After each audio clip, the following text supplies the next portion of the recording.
Acho que está gravando já aqui.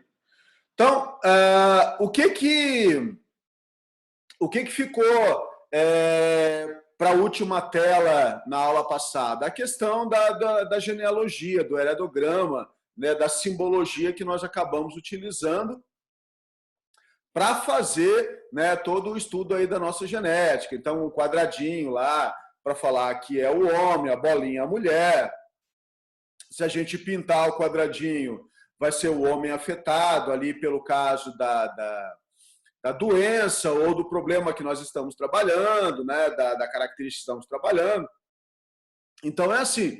Só que lá falava a questão de gêmeos, tá?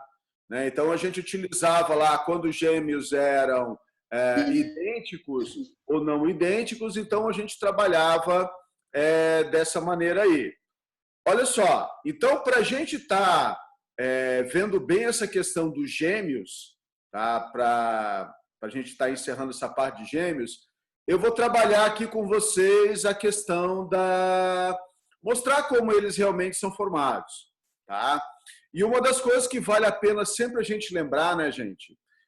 Como a gente está falando da fusão de células, tá? Para formar uma nova estrutura para a formação de um zigoto, eu nunca posso ter, tá, mais do que 2 células envolvidas, tá? Porque uma das coisas que a gente vê sempre na genética, né, e de maneira geral aí dentro da citologia, é a questão do número de cromossomos. Então, a gente fala que uma célula epitelial, tá?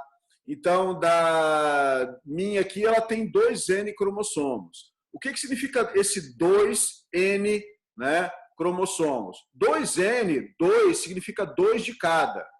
Tá? Então, a gente tem aquele 2zinho na frente, é que a gente tem pares de cromossomos.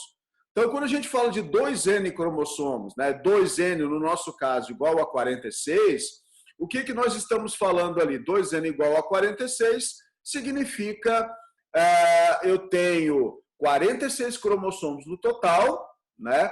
E eles estão duplicados, né? Eles estão em pares, 2N igual a 46. Então, se a gente passar aquele 2zinho dividindo ali, a gente vai perceber que nós temos, então, 23 pares de cromossomos. Então, o 2 significa par. Se tivesse o número 3 na frente, seriam trios.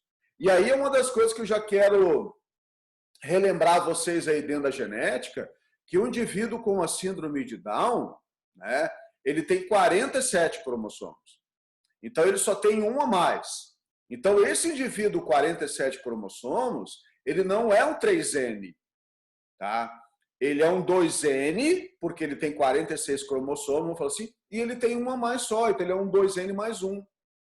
Se ele fosse um indivíduo 3N, ele teria 69 cromossomos, tá? Então, não dá certo. Então, o que eu preciso agora que você olhar, que você visualize? Essa questão aí da formação dos gêmeos, tá? Ela vai estar sempre relacionada com o quê? 1 mais 1, tá? Um espermatozoide, um óvulo. Na tela, no primeiro caso que você está vendo aqui, tá? Deixa eu ver aqui, tem alguém aqui pedindo... Ah, tá, a Isadora tá rindo aqui, kkk. Não sei o que tá rindo, mas tudo bem. Então, opa, passou aqui. Então, o que nós vamos ter nos gêmeos univitelinos ou monozigóticos, tá?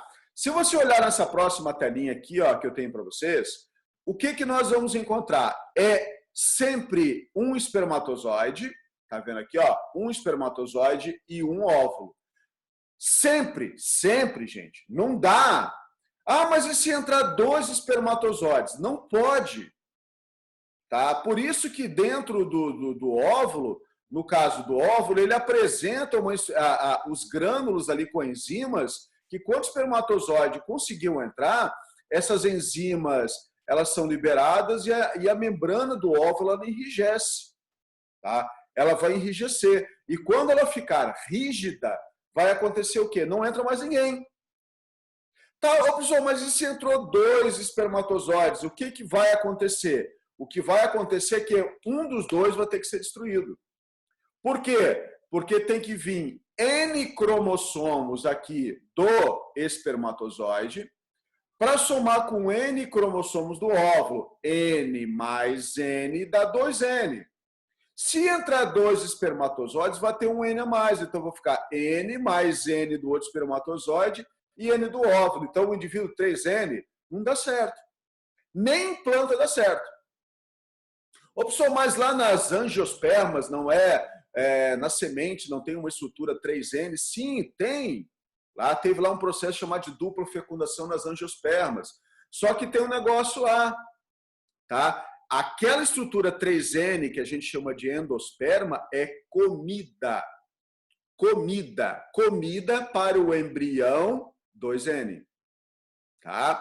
Então, na primeira fecundação, nas angiospermas, vai formar o zigoto, vai formar lá depois o embriãozinho. Mas a segunda fecundação nas angiospermas é para formar comida da semente. Tá? Então, não vai ter problema. Então, vamos olhar aqui novamente. Ó. Então, um óvulo vai ser fecundado por um espermatozoide e vai ser formado um único zigoto. Por isso que é chamado de monozigótico. Tá? Aí, o que vai acontecer? O que vai acontecer é o seguinte, aquele zigoto, ele deveria se dividir em 2, em 4, em 8 e ficar unidas essas células. Para que unidas essas células? Para que formem um indivíduo só. Mas, por algum motivo da natureza, essas duas células aqui, ó, o que aconteceu? Elas se separam. Elas vão se separar. E o que vai acontecer? As duas se separam e é como se fossem dois zigotos novamente. Tá? E aí começa. Cada uma delas se divide em 2, em 4 e 8. E aí vai, então, agora eu tenho 2 embriões. Veio de um zigoto só, que dividiu 2 células, e essas 2 células eram para ficar juntas para formar um único neném. Só que, dividiu e cada uma delas ficou independente. As duas continuaram se dividindo, as duas continuaram o seu trajeto na tuba uterina e as duas conseguiram chegar, os 2 embriões, chegar lá no endométrio para se implantar. Como os 2 indivíduos vieram do mesmo zigoto, monozigóticos, quer dizer, veio da mesma combinação de espermatozoide e óvulo, eles serão idênticos. Então, assim que a gente tem a formação dos gêmeos idênticos. Então, professor, pode ser um menino e uma menina? Ei, não é idêntico, pô. Se é idêntico, tem que ser os 2 meninos. Se é idêntico, tem que ser as 2 meninas. Tá? E aí, por que a gente acaba frisando algumas coisas dentro da genética? Assim, ó, genética não é uma coisa que se resume aos exercíciozinhos que a gente faz. Tá? O genoma, quando ele se expressa, ele tem uma grande influência do ambiente, né? Que é a questão do fenótipo. Né? Então, muita coisa, muitos tipos de doenças não necessariamente se manifestam nos 2 gêmeos. Tá? Então, a gente pode ter situações que se manifestam num e no outro não. Por quê? Porque a gente tem uma influência de ambiente. A gente, às vezes, tem uma série de enzimas que pode ter acontecido na própria formação ali, de ter bugado no meio do caminho. A gente não sabe o que pode acontecer. De maneira geral, para um exercício que a gente está trabalhando de genética, se a doença está em um gêmeo, um dos gêmeos, e eles são idênticos, ela vai estar no outro, para o exercício. Mas na vida real, não necessariamente vai estar a doença se manifestando nos 2. Tá? Então, não necessariamente a doença se manifesta nos 2. Mas a ideia para o exercício é que vai se manifestar. Já no caso dos gêmeos fraternos, o que aconteceu? A mãe teve um fenômeno chamado de poliovulação. A mãe liberou mais de um óvulo. Então, o que acontece nessa liberação de mais de um óvulo? A mãe era para ter feito uma ovulação única, né, como é o normal, sai um óvulozinho, vem espermatozoide, fecunda, legal, um indivíduo só. Só que aquela mãe, naquele ciclo, né, ela liberou 2 óvulos. Tá? Por quê? Porque a mulher, quando nasce com os seus ovócitos primários ali, todos eles já estão em meiose 1. Tá? Todos eles já estão em meiose. E aí o que acontece? A natureza sempre dá um jeito de adiantar um a mais do que o outro, mas às vezes os dois estão tão madurinhos, tão madurinhos, tão madurinhos, que acontece o quê? Os dois são liberados. E aí o que aconteceu? Vem espermatozoide para cada um deles. Então, lembra, é sempre um para um. Um óvulo, um espermatozoide.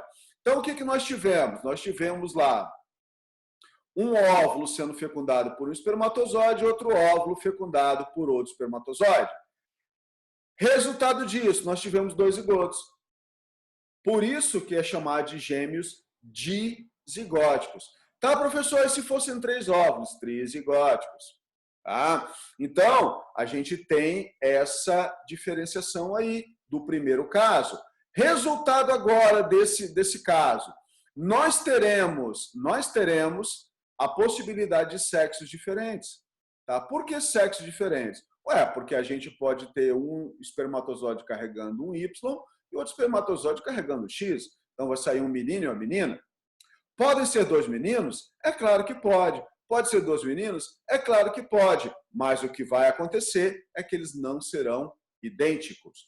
Então, na resolução de exercício, você tem que perceber isso. Tá? Então, não necessariamente está em um, né? Às vezes nem de longe está no outro. Por quê? Porque é como se fossem 2 gestações em tempos diferentes. Legal? E aí nós vamos ter, se os 2 conseguirem se implantar e assim por diante. Então, vai embora. Questãozinha de genética, de exercício de genética que pode aparecer para vocês. O primeiro caso é o caso do tatu. Tá? O primeiro caso é o caso do tatu. É o que a gente chama de poliembrionia. Tá? Por que eu falo o caso do tatu? Porque já caiu uma questão, né? Talvez já tenha comentado isso em sala com vocês, falando a seguinte coisa. Olha, a questão, né? Um tatu conversando com o outro. Tá? E aí um tatu pergunta para o outro, e aí, como é que vai a sua irmã? Né? Os 2 menininhos ali, né? Os 2 tatuzinhos. Como é que vai a sua irmã? Aí um dos tatuzinhos responde, eu não tenho irmã, eu só tenho irmão. Tá? O que eles queriam na questão? Que você se identificasse com a questão do fenômeno de poliembrionia, queria que você se identificasse com o fenômeno de gêmeos idênticos, né? Ou monozigóticos, como a gente pode chamar. Tá? Por quê? Porque o tatu, ele nasce sempre ali com o gêmeozinho dele, tá? Idêntico. No caso, se fosse gêmeos fraternos, aí poderia ter um menino e uma menina. Legal. Tá? Outra questão que já apareceu agora na UFSC, tá? Na nossa federal aí. O que mostrou? Falava assim, ó, Júlio e Ana, tá? Os pais tiveram gêmeos, tá? E aí falou lá, Luísa e Antônio. E aí contava uma historinha, tá? Luísa e Antônio.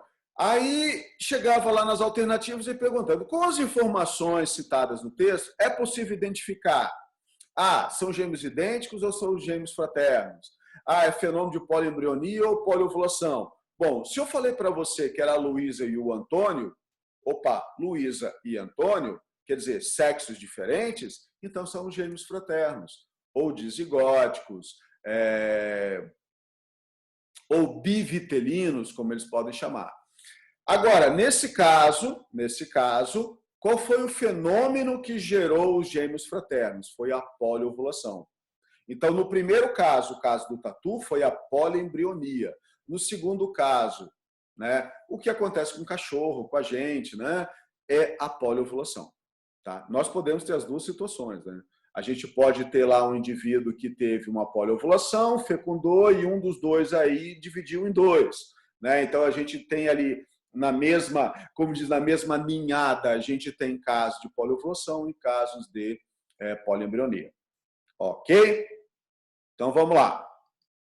Esses são gêmeos. Tá, e o que acontece se não houver separação por completo? Se não houver separação por completo, e aí é somente no primeiro caso, na questão dos gêmeos idênticos, nós vamos ter fenômenos como esse aqui. Ó. O embrião não se separou por total, não se separou por total e fez com que os indivíduos nascessem literalmente grudados. São chamados gêmeos siameses ou chifópagos. Tá? Esse caso aqui, ó, tá? Essas moças, né, hoje estão vivas ainda, tá? Elas estão vivas, tem, eu acho, bobear aí já quase 30 anos as duas aí, tá? Então, nesse caso delas aqui, ó, o que aconteceu? Elas não tiveram uma separação nada completa e, literalmente, o organismo delas divide a coluna vertebral até mais ou menos essa região aqui, ó. Então, a coluna vertebral ela se abre para cá e para cá. Então, elas têm apenas um único coração, elas apresentam apenas um único par de rins. Tá? Então, ficou quase que quase não, está aqui um único organismo tá, com duas cabeças. Tá? Então, não é uma coisa, claro, bizarrinha, né? Mas a gente vê que... E aí, o legal é que você tem vídeos dela no YouTube. Tá? Então, essas duas aí, cara, elas tiveram que aprender a conviver, porque são duas pessoas. Tá? São duas pessoas. Então, elas conversam entre si. Tá? Elas falam, e aí, como é que tá? Tá frio aí, tá quente aí. Né? Então, elas conversam entre si. Então, são duas pessoas mesmo, só que num organismo só. Tá? Num organismo só. Então, é uma coisa completamente louca. Então, você vê, tem vídeo, elas aprendendo a dirigir. Né? Elas, quando mostra, quando elas começaram a realmente a viver, a andar, elas tiveram que aprender, porque basicamente cada uma acaba controlando uma parte do corpo. Então as duas tiveram que aprender a andar juntas, a ir ao banheiro juntas e a fazer tudo junto. Então é uma coisa muito engraçada, né? Vamos falar assim. Então mostra elas aprendendo a dirigir. Então tem um monte de coisa bem legais assim de vídeos dela, né? Probabilidade em genética, gente. Isso aqui é uma das coisinhas que vocês veem bastante nos nossos exercícios, que é a tal da regra do E e a regra do OU. Tá? A regra do E e a regra do OU. A CAF, ela gosta bastante, né? Além dessa regra do E e do OU, ela coloca também a questão da combinação. Tá?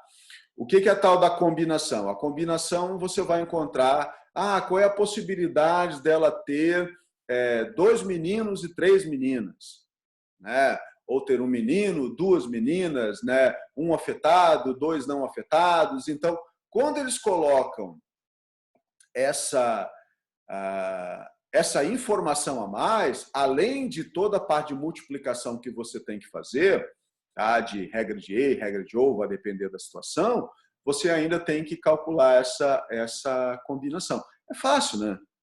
Super fácil. N, né, fatorial dividido por P fatorial, que multiplica N menos P fatorial. Então, você tem a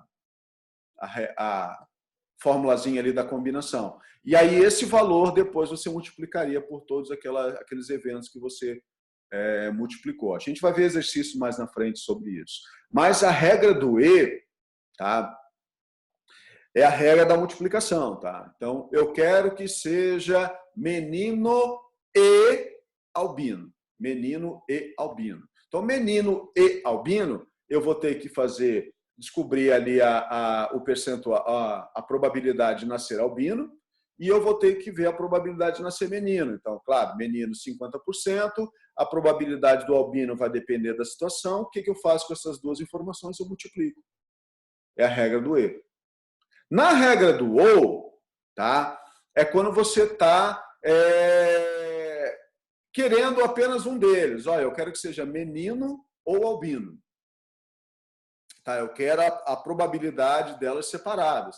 Qual é a probabilidade de nascer menino ou albino? Então, o que eu vou fazer? Eu vou somar as informações. Tá? Eu calculo tudo separado. Tá? Eu calculo tudo separado. E depois eu vou fazer o quê? Eu literalmente, né, somo as duas informações ali. Então, a regra do OU e a regra do E. No E, você multiplica as probabilidades. E, você multiplica as probabilidades. Ou, você soma as probabilidades. Ok? Vamos ver aí, então, informações. E aí a gente começa com o Mendel, tá? A gente vai trabalhar com Mendel, tá? É o considerado o pai da genética. Ele nunca falou sobre gene, tá? Isso é uma das coisas que vale a pena a gente sempre ficar ligado. Ele nunca falou sobre genes, tá? Então, o que acontece se ele nunca falou sobre genes? Como é que ele é o pai da genética? Claro, nós atribuímos isso em homenagem a ele, tá? Por que ele trabalhava aí com as ervilhas, né? Por que ele trabalhou com ervilhas? Porque era fácil cultivar, elas tinham lá uma reprodução por autofecundação, né? Quer dizer, as linhagens naturais a gente chamava de puras, o ciclo vital era curto, produzia muita semente, então ele conseguiu trabalhar. Claro que levou anos, né, esse trabalho dele, não foi no mês que ele fez tudo isso, mas esse processo de autofecundação é bastante legal, porque o Mendel, né, esse monge austríaco ali, o que ele fazia? Ele era a abelhinha do canteiro. Então, ele pegava o pólen de uma florzinha e colocava na outra. Então, ele brincava de abelhinha. Então, o que ele fez? Ele ficou misturando, ele começou a estudar a questão das sementes puras. Ele estudou 7 características, tá? Ele estudou 7 características aí. Então, a questão da forma da semente, a questão da cor da semente, casca, vagem. A gente acaba trabalhando só com as 2 informações primeiras, né, gente? Por isso que a gente sempre fala, ervilha lisa, amarela, lisa, verde, rugosa, amarela, rugosa, verde. A gente trabalha com essas 2 informações aqui, ó. Mas existem todas as outras, tá? A posição das flores, a altura da planta, cor da vagem, forma da vagem. A gente trabalha só as 2 primeiras, tá? E então a gente utiliza como exemplo básico aí. Mas por que é necessário que a gente entenda essa parte do Mendel? Porque a partir desses estudos vêm as leis dele, as leis de Mendel. E aí, quando a gente começa a falar de leis de Mendel, tem gente que já torce a cara, eu não entendo nada de lei de Mendel. É simples. Tá? A lei de Mendel é simples. Tá?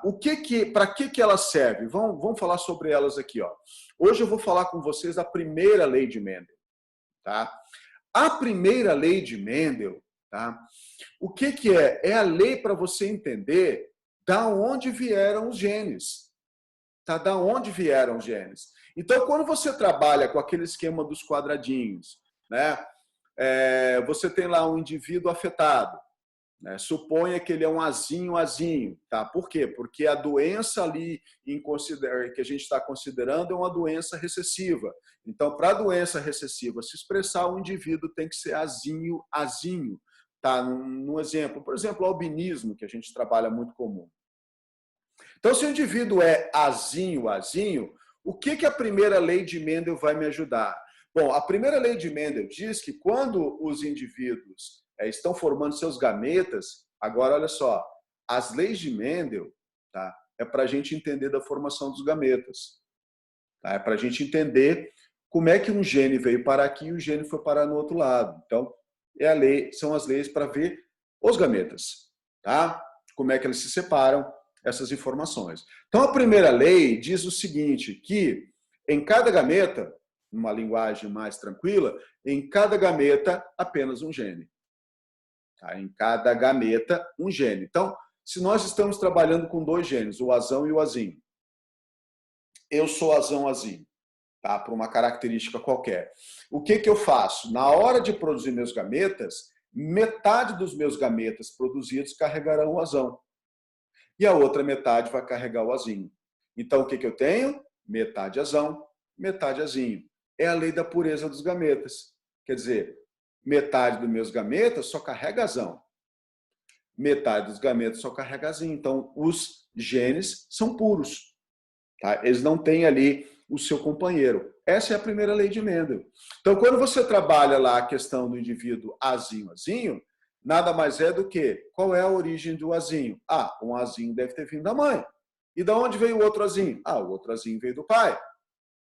Se o indivíduo é azão-azinho, o azão veio desse lado, o azinho veio desse lado. É para isso que é a primeira lei de Mendel. Então, a primeira lei de Mendel você usa para tudo. Tá? Observa aqui, ó, aqui ele está mostrando um par de cromossomos, tá? É um par de cromossomos, ele está botando o verdinho e o vermelhinho, só para mostrar o parzinho de cromossomos. Duplicou o cromossomo, tá? Duplicou a cromátide, no caso, na fase S da intérfase. E agora, na primeira meiose, o que aconteceu? Separação dos homólogos. Ó, veio o inteiro o azulzinho para cá e veio o inteiro o vermelhinho para cá. E agora, a meiose 2, a gente tem o quê? A separação das cromátides irmãs. Então, a gente separou um para cá, um para cá, um para cá e um para cá. Tá? Então, a gente teve a formação aqui de 4 gametas, cada um com apenas um fator, que é como o Mendel chamava. Hoje nós chamamos de genes. Tá? Mas era o fator para ele.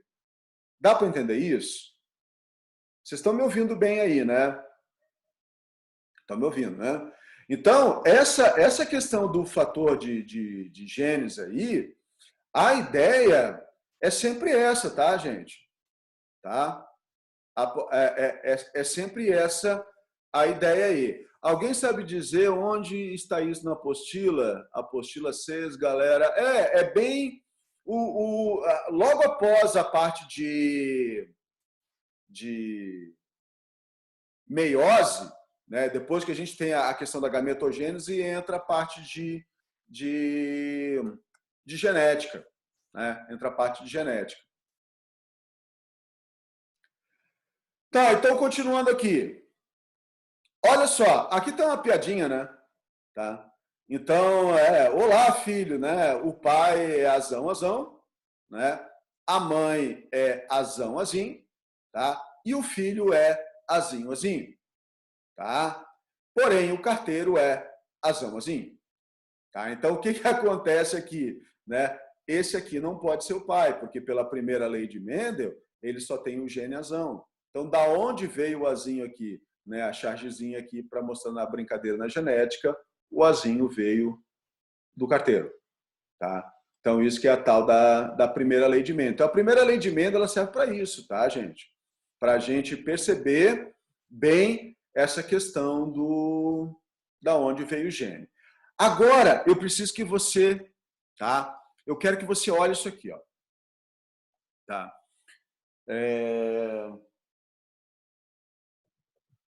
Deixa eu ver aqui.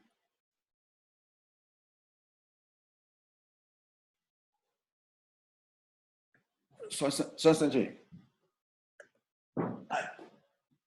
Vou pegar aqui o meu relógio. Alguns de vocês, tá, não entendem quando a gente fala de monohibridismo. O que significa monohibridismo? Tá? Monohibridismo significa, tá, que é uma herança, tá, que a gente vai estar trabalhando uma herança, tá, condicionada por um par de alelos. Tá? Então, monohibridismo, eu estou trabalhando ali, nesse exemplo aí, a cor da semente. Então, uma informação, cor da semente, monohibridismo. Se eu estivesse trabalhando com o dihibridismo, eu estaria trabalhando com duas heranças, dihibridismo. Então, eu estaria trabalhando lá com a cor, tá? E a textura da semente. Né? Então, eu estaria falando lá, por exemplo, de semente lisa e rugosa e falando da semente verde e amarela. Duas informações. Tá? Então, a gente está trabalhando com o dihibridismo, trihibridismo. Isso significa, então, esse grau de monohibridismo. Por que monohibridismo com dominância? Porque a gente vai ter, vou mostrar para vocês, 3 situações.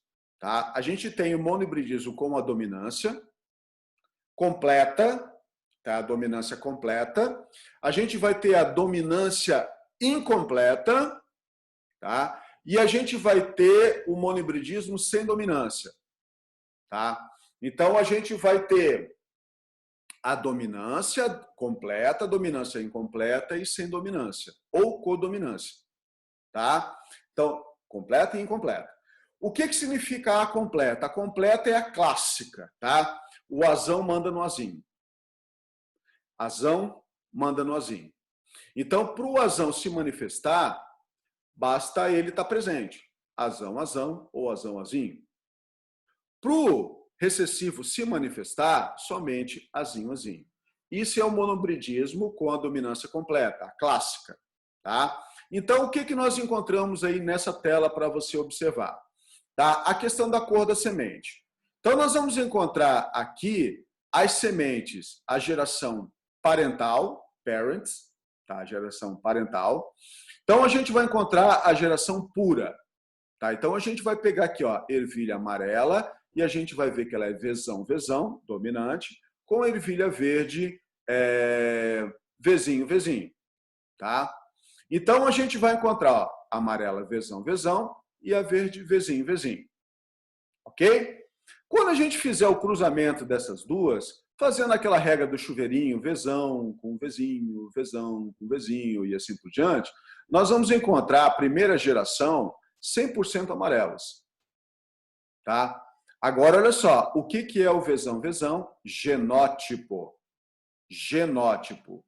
O que é o amarelo? O amarelo é o que você está visualizando. Então, eu estou visualizando o fenótipo. Então, na primeira geração, eu tenho 100% vezão, vezinho. Ó, vezão com vezinho. E 100% amarelas.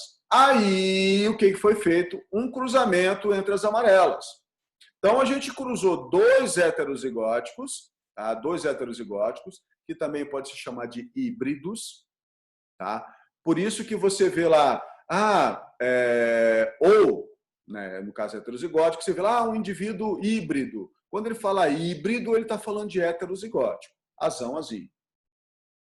Cruzamos lá o vezão, vezinho com vezão, vezinho. Então, a gente jogou um vezão com um vezão, jogamos um vezão com um vezinho, jogamos o vezinho com o vezão e o vezinho com o vezinho. Resultado, na F2, na segunda geração de filhos, nós tivemos ervilhas amarelas e verdes. Então, apareceu uma vezão, vezão, né? 25% de vezão, vezão, apareceu 50% de vezão, vezinho, né? Somando as duas aí deu 75%, e vezinho, vezinho, 25%. Agora, olha só, quando você trabalha monohibridismo com dominância, o que nós vamos encontrar? Uma proporção fenotípica e genotípica clássica na F2. O que eu encontrei na F2? Olha ali, ó. Fenótipo, 3:1. 3:1, eu encontrei 75, 3/4, tá? De amarelas, vezão, vezão, vezão, vezinho, vezão, vezinho. 3, tá? Não está o outro representado aqui, 3 em 4 e 1 em 4. Então, a gente apresentou lá, ó, 3:1. 4, né? 4 no total, 3:1. 75%, 25%. Clássico. Agora, o que é o genótipo? O genótipo é aquilo que se não observa. Então, o que eu tive de genótipo? Eu tive um vezão, vezão, ó, tá aqui, ó, um vezão, vezão, 2 vezão, vezinho e 1 vezinho, vezinho. Tá? Isso é clássico. Tá? Isso é o tal do monohibridismo com dominância. Então, quando você está trabalhando lá a questão da polidactilia, né? Um dedo a mais. A polidactilia é uma herança autossômica, a gente vai ver depois isso aí, autossômica dominante. O que é autossômica dominante? Aqui nós vamos encontrar nos autossomos, tá? Nos 22 primeiros pares de cromossomos, as informações já estão aí, não está no par sexual, que é o último par, e dominante, né? Porque quando o gene se manifesta, né? Já vai ter a doença, tá? Já vai ter a característica. Então, no caso aqui, a ervilhinha, tá? Não, vamos ficar falando aqui no gene da dedo a mais.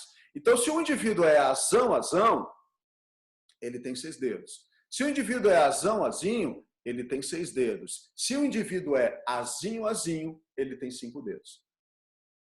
Então, isso é um monohibridismo bem com a questão da dominância que a gente está trabalhando. Tá? Vamos trabalhar muito esse tipo de exercício.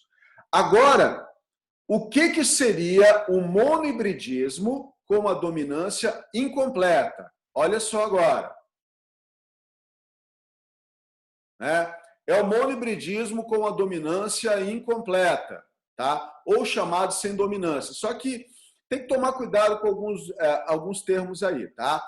Mas esse aqui seria um monohibridismo, né, sem dominância, quer dizer, um não manda no outro. Um não manda no outro. Tá? O que significa um não manda no outro? É que um não é mais forte que o outro. Então, quando os dois aparecem, tá? Os dois aparecem, eles são obrigados a achar um intermediário entre eles. Tá? É obrigado a achar um intermediário entre eles. Então, a gente tem a clássica cor das florzinhas aí. Então, a gente tem a flor de maravilha. A gente tem ali a geração vermelha, tá? Os pais vermelhos e os pais brancos. Percebe aqui, ó, não é Vzão e o outro é Vzinho. A gente tem a cor vermelha e a cor branca. Tá? A cor vermelha e a cor branca. Então, o que nós vamos encontrar aqui? Ó, Vzão, Vzão, tá? Para vermelha, Bzão, Bzão para branca. Quando cruzamos as duas, percebe a diferença? Apareceu o Vzão, Bzão. Não apareceu nem vermelha nem branca, apareceu um fenótipo intermediário. Apareceu a rosa. Isso que é a dominância incompleta. Tá? Ou o fenômeno sem dominância. Então, se só tem o Vzão, é vermelho. Se só tem o Bzão, é branco. Mas tem Vzão e Bzão, rosa. Tá? Então, você fica ligado na hora dos exercícios na seguinte coisa. Apareceu lá dois indivíduos, tá? Que você supostamente imaginaria que os fenótipos daria ou de um ou de outro, mas de repente apareceu um terceiro, apareceu um diferente. Esse diferente que apareceu é por causa desse fenômeno. Então você percebe aqui, ó, juntei rosa com rosa, aí apareceu novamente as corzinhas originais. Olha lá, apareceu a cor vermelha, a Vzão com Vzão, apareceu um Vzão com Bzinho, com Bzão 50% rosa, e apareceu o Bzão com Bzão branca. Então, agora percebe aqui, ó, na geração F2, nós temos a proporção de fenótipo e genótipo são iguais. Lembra que na tela anterior, ó, a gente tinha 3:1. Tá? 3:1. Vzão, Vzão é amarelo, Vzão, Vzinho é amarelo também. Então, 3:1, 1, 2, 1. Agora, nesse caso aqui, ó, 1, 2, 1, 1, 2, 1. Tá, professor, e um exemplo de monohibridismo, né, com codominância. A gente vai falar depois, nas próximas aulas, da questão do sangue. Então, para você ver assim, ó, o sangue no sistema ABO, o A domina sobre o O, certo? O B domina sobre o O, mas o A não domina sobre o B. Então, o que acontece? Quando o gene A se manifesta e o B também se manifesta, então nós não vamos ter um intermediário, vai ser um A meio B, um B meio A. Não, o A e o B aparecem na hemácia. Então, por isso que o indivíduo tem o sangue do tipo AB. Em cima da hemácia dele, nós encontramos o antígeno A e o antígeno B. Tá? Os dois se manifestam, os dois aparecem, um não manda no outro.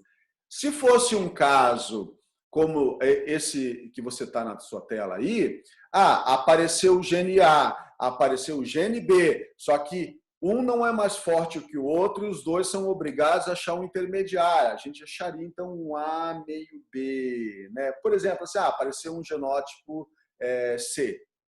Tá? Mas não é o que acontece. Tá? Então, a gente tem o A e o B se manifestando, o A e o B aparecem na geração. E aí, no caso do monohibridismo sem dominância, que é esse que você está na tela, o vermelho cruzou com o branco e apareceu o rosa. Dá para perceber? Então, isso é o gene, o monohibridismo com dominância, né? O Azão apareceu, o Azinho não se manifesta, primeiro caso. Segundo caso, esse que está na tela, tá? O vermelho com o branco tem que achar um intermediário, tá? Tem que achar um intermediário, é o monohibridismo com dominância incompleta ou sem a dominância.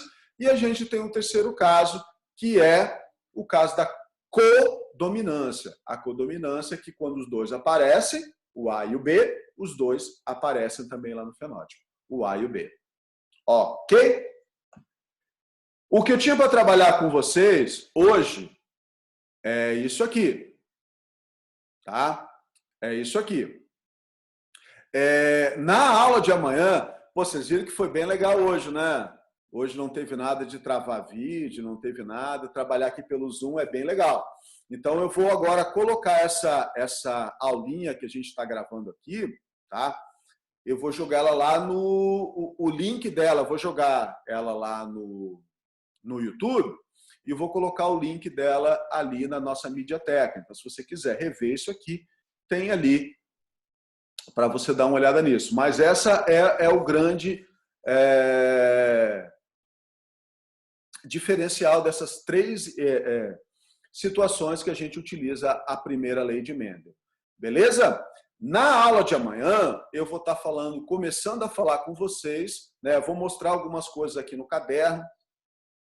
Vou falar de uns 2 macetinhos que eu gosto de você utilizar nos exercícios, para você entender bem os exercícios. E aí a gente começa a falar alguma coisinha ali de alelos múltiplos.